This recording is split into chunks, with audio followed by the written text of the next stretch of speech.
के सोधुमा के हो यस्तो के भिडियो होइन चिसो मौसममा होइन म त मासु खाएको आएको रोटी बेच्छ हुन्छ दाइ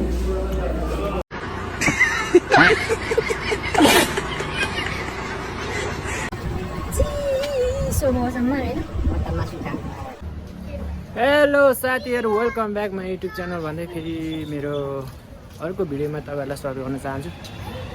आज चाहिँ म काठमाडौँबाट तराईतिर बाह्रको यात्रा गर्दैछु। यात्रा कस्तो हुन्छ तपाईँहरूलाई देखाउने छु। म चाहिँ ठ्याक्कै बल्कबाट गाडी चढेर कुलेखानीको बाटो हुँदै अब हेटौँडा हुँदै बाह्रतिर लाग्छु। म गाडीमा चढिसकेँ, हिँडिसकेँ। यतापट्टि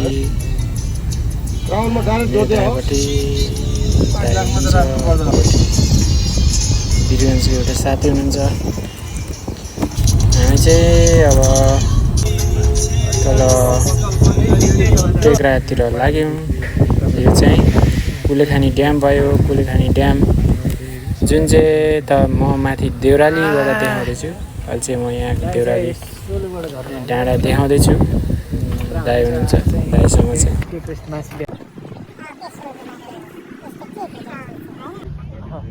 हामी चाहिँ दाइले चाहिँ बकुनी लगाइसक्यो। यो बाटो चाहिँ काठमाडौँबाट आउने बाटो हो। यहाँबाट यताबाट चाहिँ अब यता चाहिँ हामी तराईतिर झर्छ। हेटौँडातिर झर्ने बाटो चाहिँ यो भयो। माछा ए के खाने भेज आइटम के छ? चना आलु सेल तरकारी सुखा रोटी तरकारी सुखा रोटी तरकारी पनि भन्छ। ए ल ल ल तिनटै हो हाम्रो म त भेज हो नि त भेज।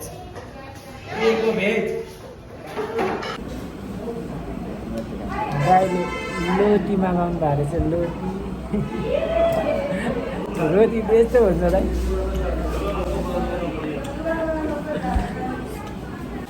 ल खायो होइन ल दामी दामी दामी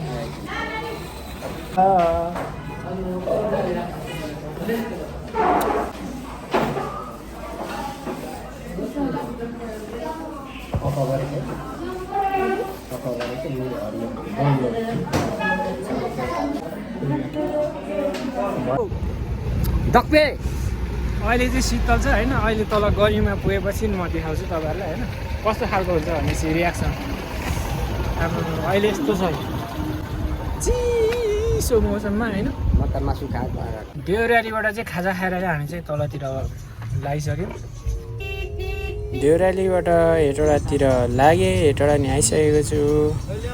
अहिले चाहिँ म यहाँ पर्सा राष्ट्रिय निकुञ्ज पथलेया आइपुग्न लागेँ। अहिले चाहिँ पथलेया चोक आइसकेको छु। म अब चाहिँ सिमरा जितपुर हुँदै तल बिरुवान्सतिर लाग्छु।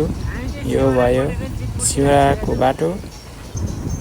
अहिले चाहिँ म ठ्याक्कै जितपुर बजार आइसकेको छु। यो चाहिँ भयो पर्स्यौनी बजार। म चाहिँ अब कलैया आउन लागिसकेँ। अहिले चाहिँ म ठ्याक्कै कलैया बजार आइसकेको छु। काठमाडौँबाट चाहिँ भर्खरै कलैया आइसकेको छ साथी। कलैयाको बजार चाहिँ यस्तो छ। हाम्रो गुरु हुनुहुन्छ। गुरुले चाहिँ आज सकुशल एकदम टाइममै ल्याइसक्नु भएको छ हामीलाई। कलैया चोक भइहाल्यो। यो चाहिँ कलैया बजारको घन्टाघर